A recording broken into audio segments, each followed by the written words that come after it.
Hello, all, and welcome. We are back with another episode in the series AI plus HI Shaping the Future of Work.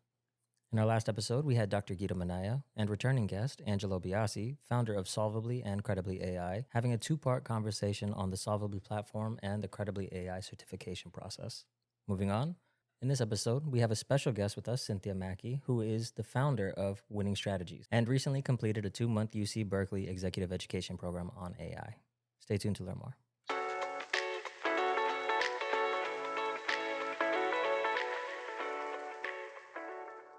Now, given your interests in equity, in digital equity, could you tell us a little bit about your capstone project and some real world business issues that in using AI around your capstone?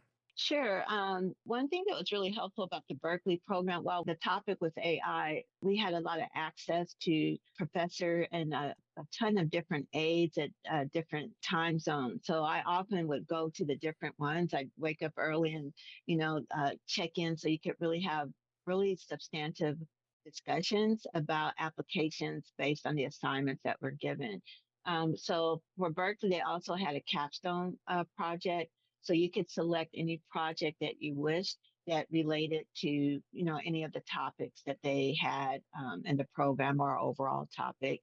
So my capstone at the time I was working, and I work off and on for the California Emerging Technology Fund, or CETF, based in California. And what CETF's mission is to close the digital divide in California. They've been working on that, I'm going to say 15 to 20 years, and don't quote me, but it's around that time frame.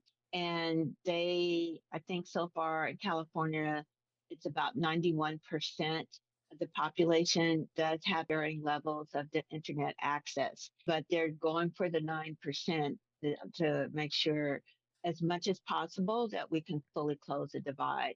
So out of that work, we worked with the California, what certain communities call the AB 617 communities, and it's based on legislation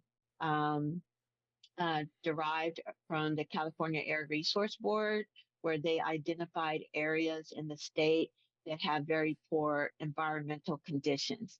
So they may be near high toxin areas in either water, soil, or air.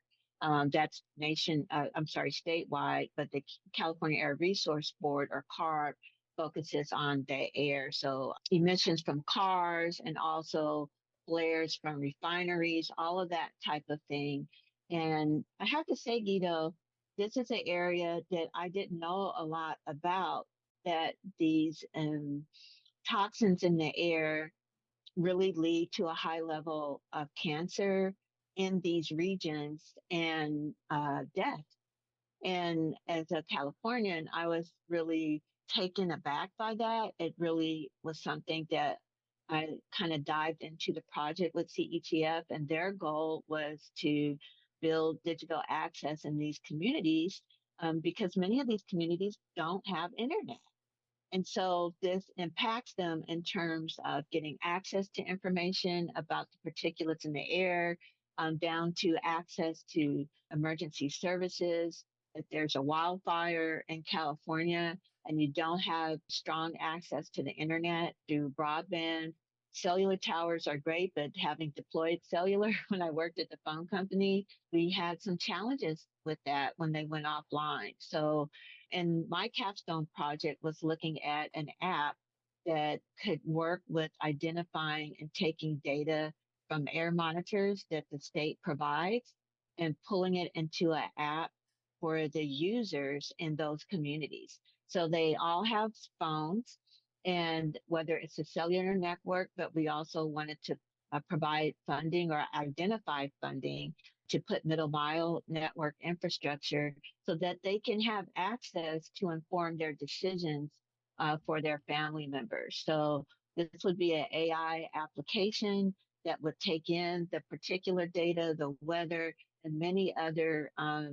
variables, and provide in a user-friendly way for that family. It could be in their different language. It could be visuals, which I always prefer when you may have varying languages, that can show that, oh, we're about to walk to school. Is this a good time? No, wait.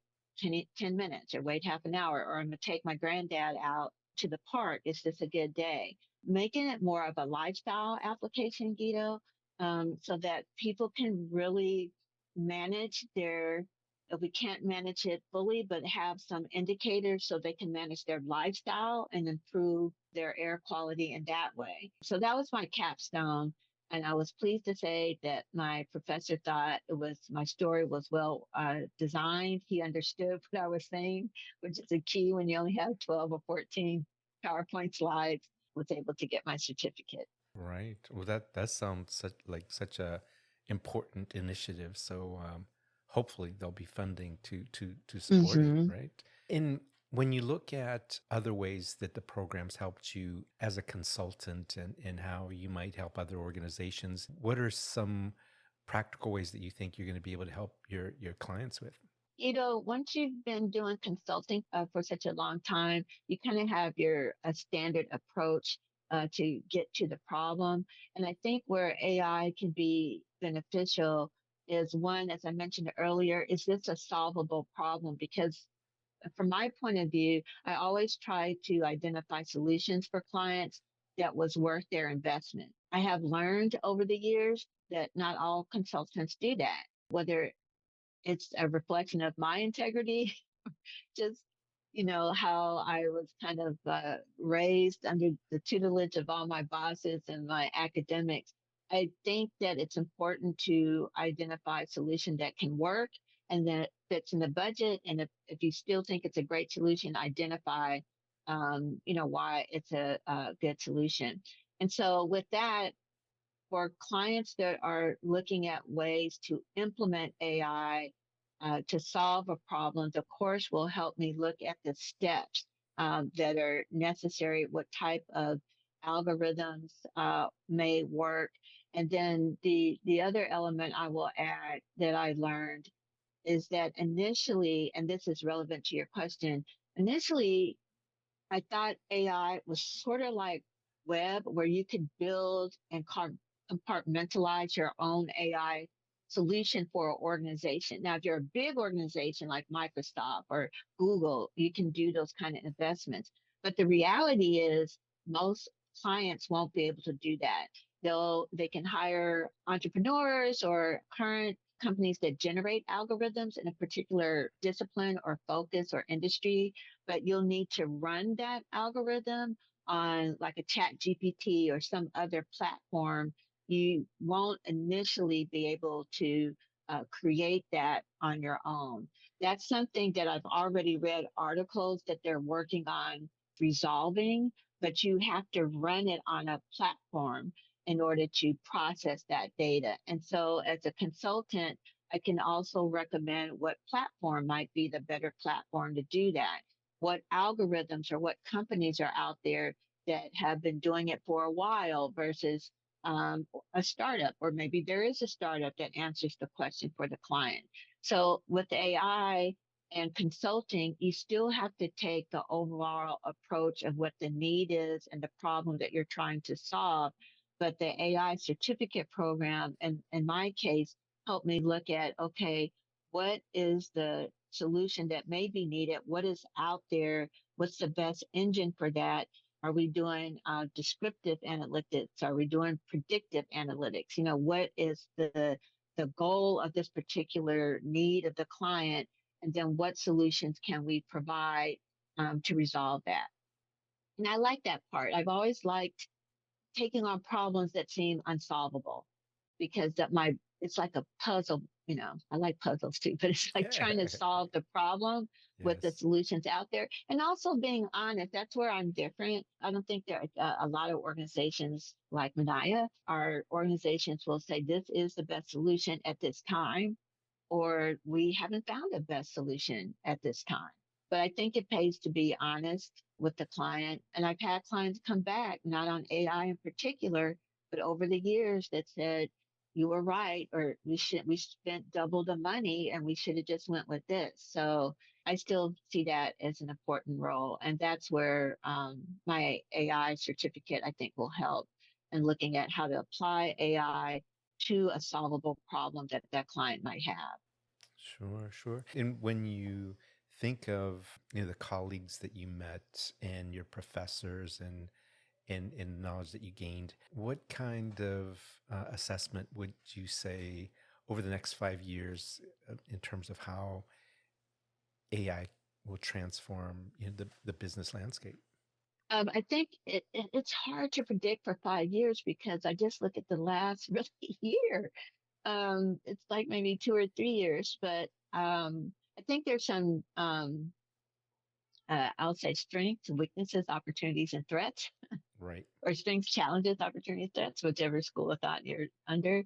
Um, uh, for the business overall, there'll be potentially with the proper application of AI. And I also want to say nonprofits, because most nonprofits are some type of corporation, but underneath being a nonprofit, there will be ways that you can get efficiencies out of AI and maybe focus more on your mission. But if you have to rely on processing a lot of information, data, you need to generate graphs, not just graphics, but graphs, graphical information. I think AI can help speed businesses along and make deployment a little more rapid. But the opportunity threat part is that algorithmic bias, not just in the sense of the traditional ways that are talked about in public, where you misidentify a person on the street, for example, in law enforcement, that's a big concern. But with algorithmic bias, where your data is overfitting or you're implying a solution to show favor to one or another end result, and that's wrong. And that if that is built into the organization and starts to flourish, that could be hugely problematic. At the low end, which many would disagree, it could be cost, but at the high end, it could be loss of business overall, loss of consumer trust. Because I think when you're present your business online, you don't have a lot of wiggle room for trust anymore. You have to do your best so that customer feels like 70%, 80% of the time you're going to get it right and deliver or the service or product that they're looking for. So I think there's in the next 5 years, it may lower the bar toward getting in business faster and processing business faster and reducing costs. My desire is to have more humans focus and innovate and work along with AI to build those sustainable relationships. I'm hoping with the data labeling, that's an area that um, um, needs to be made better and more better solution on how we can do that. Maybe as we build out more AI, that will help in that area. But we also have to be concerned about the algorithms and some flexibility in algorithms.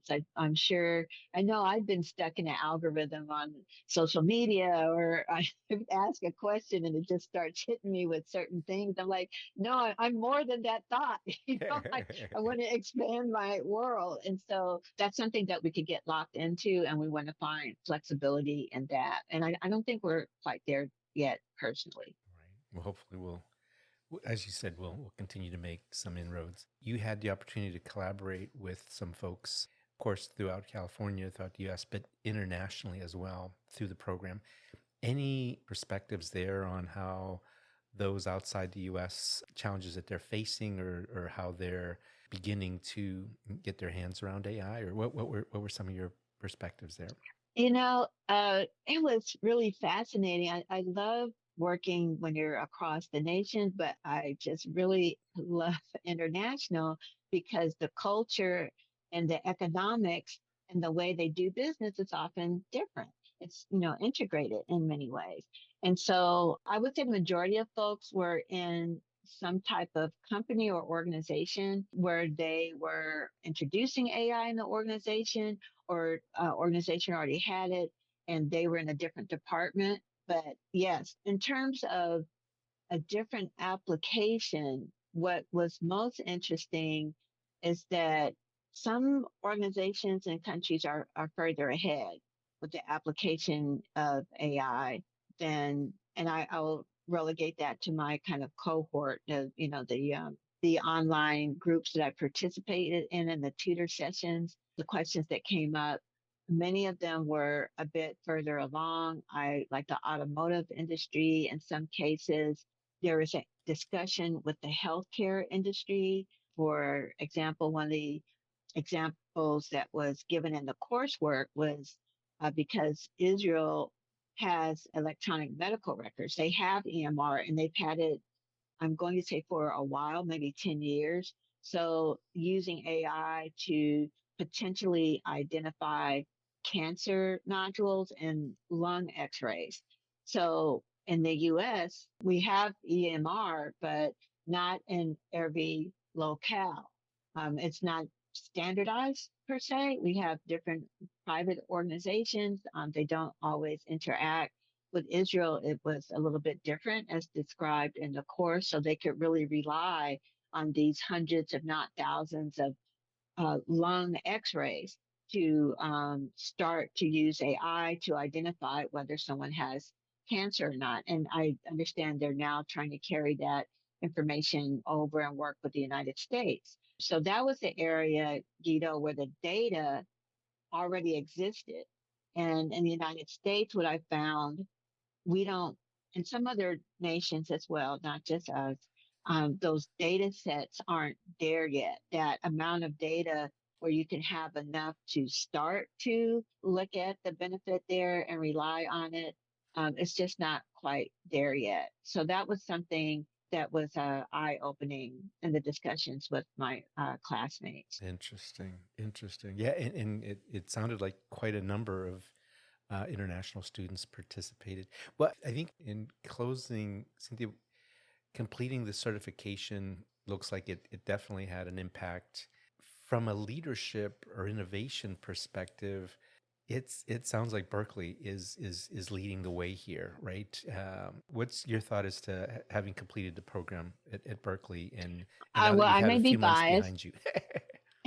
So I will say, in fairness, I haven't really, I looked at a couple programs, but because Berkeley was such an innovator in AI initially, that was one of my decision points. I went to USC, they have a program as well, but I was just really impressed by it's like it was well thought out in terms of the curriculum of the course. I would say it's a rigorous course. I purposely took it after the holiday because I thought things kind of ramp up for me as a consultant sometimes. So that was my most open period to get ahead. But I thought the interaction, the teacher aides were phenomenal and tough. They were tough. And so and they made sure you answered questions, that you understand. If someone said the concept and they got it wrong, they would take the time to back up and come up with another example. And that usually benefited everyone, right? I mean, I think there's at the time 600 or 700 in the overall course. So you had maybe 50, 100 or Wow. more in the class. And so I thought they did that skillfully, and the information was compacted in a way that you could understand it. And they also require you to use these tools. It's not, be prepared for anyone that takes it. It's not just reading and hearing about it. There are assignments where you are asked to do something with, say, Chat GPT, for example, and generate it and share it. And so not only could I see my solution and people could give me a thumbs up or comments, I could see other people's solutions. And that's where I thought real value was, Guido, because I got information and learned on my own, but I could learn from my classmates how they were applying it or thinking to apply AI in their organizations, healthcare, um, global supply chain, automotive, construction. It was just, I got this, oh, I didn't think about that. It's really eye opening in both regards. And, but it is rigorous. I would really emphasize, do not get behind, maybe a week, but try to catch up because it's a lot of material, and they give you a break in the first couple weeks, but it's a fire hose after that. After that, wow. Well, Cynthia, thank you so much for taking the time to talk with us today. I'm excited about how we can all leverage AI to continue to increase our productivity, improve performance, and just ideally, make the world a better place. But thank you Yes. so much for your insights. And let's circle back maybe in another few months and compare notes. Yeah, that sounds good. Hopefully I'll start my project, but we'll see. Oh, Dario, I'll turn it back over to you. All right. Thank you both so much for sharing these insights on AI business strategies and applications, as well as diving even more so into the program you completed at UC Berkeley. It was very eye opening. Until next time.